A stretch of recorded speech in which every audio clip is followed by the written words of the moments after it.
केल्यानंतर केंद्रात मुख्यमंत्री साहेब असतील आणि अर्ध कॅबिनेट हे गेलं. आज चर्चा काय झाली हे माहीत नाही, कारण चर्चा बऱ्याच विषयावर झाली आणि आम्हाला असंही कळतं की कांद्यावर झाली, साखरेवर झाली आणि काही राजकीय पण झाली. कोणाला किती वेळ दिला हे आम्हाला सांगता येणार नाही. कदाचित राजकीय चर्चेला जास्त दिला जाऊ शकतो, पण मग बाहेर आल्यानंतर मुख्यमंत्री साहेब बोलत असताना त्यांनी सांगितलं की ही जी शेतकऱ्याची मागणी होती, म्हणजे आमची मागणी होती की मार्केट कमिटीमध्येच नाफेडली खरेदी करावं, हे त्यांनी मान्य केलं केंद्र सरकारने. पण अजूनपर्यंत अध्यादेश GR वगैरे त्याचा निर्णय तिथं दुर्दैवाने आलेला नाही. त्यामुळे जर पुढच्या 1-2 दिवसामध्ये हा निर्णय आलाच नाही तर आपल्याला हेच म्हणावं लागेल, फक्त शेतकऱ्याला काय मिळालं तर आश्वासन मिळालं.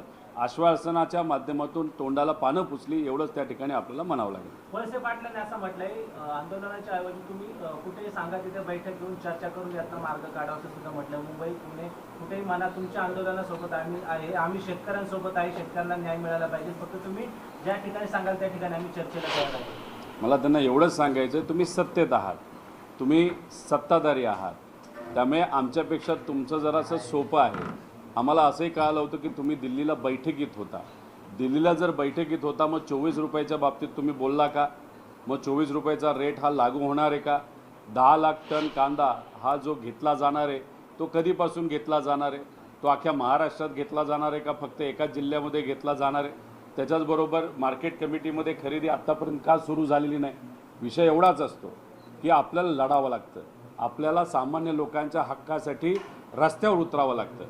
एखाद्या वेळेस कुठलाही निर्णय घेत असताना चर्चेमध्ये कोणासमोर जर तुम्ही झुकला, समजा दिल्लीसमोर तुम्ही झुकला, तुम्हाला तिथं काय बोलताच नाही आलं, त्यामुळे हा निर्णयच आत्तापर्यंत घेतला नाही, त्याचं नुकसान हे सामान्य लोकांना त्या ठिकाणी होणार आहे. माझं वळसे पाटील साहेबांना एवढंच म्हणणं आहे, शेतकऱ्याचं आंदोलन आहे, तुम्हाला कोणी त्या ठिकाणी थांबवलेलं आहे? शेतकऱ्यांनी आम्हाला विनंती केली, नाशिकला 1-2दा तुम्ही आंदोलन घेतलं आहे, आता इथं मनसर या भागामध्ये आंदोलन करा. मग आम्ही शेतकऱ्याचं ऐकून आता आंदोलनाला इथं आलेलो आहे.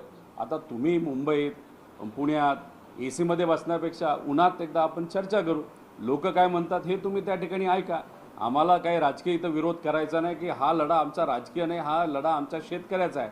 त्यामुळे TVवर प्रतिक्रिया देऊन काय होत नसतं. TVवर कदाचित आम्ही बोलू शकतो, रस्त्यावर आम्ही बोलू शकतो. सत्तेत जेव्हा तुम्ही असता, सत्तेत विकासासाठी तुम्ही जेव्हा गेला असता, तेव्हा विकास हा सामान्य लोकांचा पण त्या ठिकाणी झाला पाहिजे, ना की आपला आणि आपल्या कार्यकर्त्यांचा. त्यामुळे सामान्य लोकांचा विकास करण्यासाठी हमीभाव चांगला मिळणं हे महत्त्व आहे. त्यासाठी थोडेसे प्रयत्न करताना भांडताना तरी आम्हाला दिसू द्या.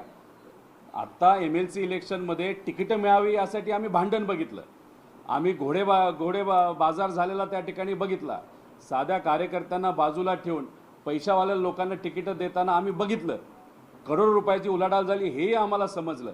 अरे पण इथं आम्ही मागतोय किती? आत्ता आहे मार्केट 14 रुपयाला, 24 रुपये घ्यायला काय जातं? आम्ही 24 रुपये किलोनी बोलतोय, तुम्ही करोडो रुपयामध्ये खेळता, आम्ही मात्र शेतकऱ्याला रुपयात त्या ठिकाणी बोलतो. त्यामुळे रुपयाचा मान सन्मान आमच्या शेतकऱ्याला देण्यासाठी सत्तेत असल्यामुळे तुम्ही एकदा लढा, आम्ही तुम्हाला त्या ठिकाणी तुमचं स्वागत करू. दादा, तुम्ही यावेळी याआधी 2दा आंदोलनं केली, त्यानंतर तात्पुरत्या स्वरूपामध्ये सरकारने काही मागण्या मान्य केल्या. आता तुम्ही म्हणाले की सरकार तोंडाला पानं पुसत आहे, पण सातत्याने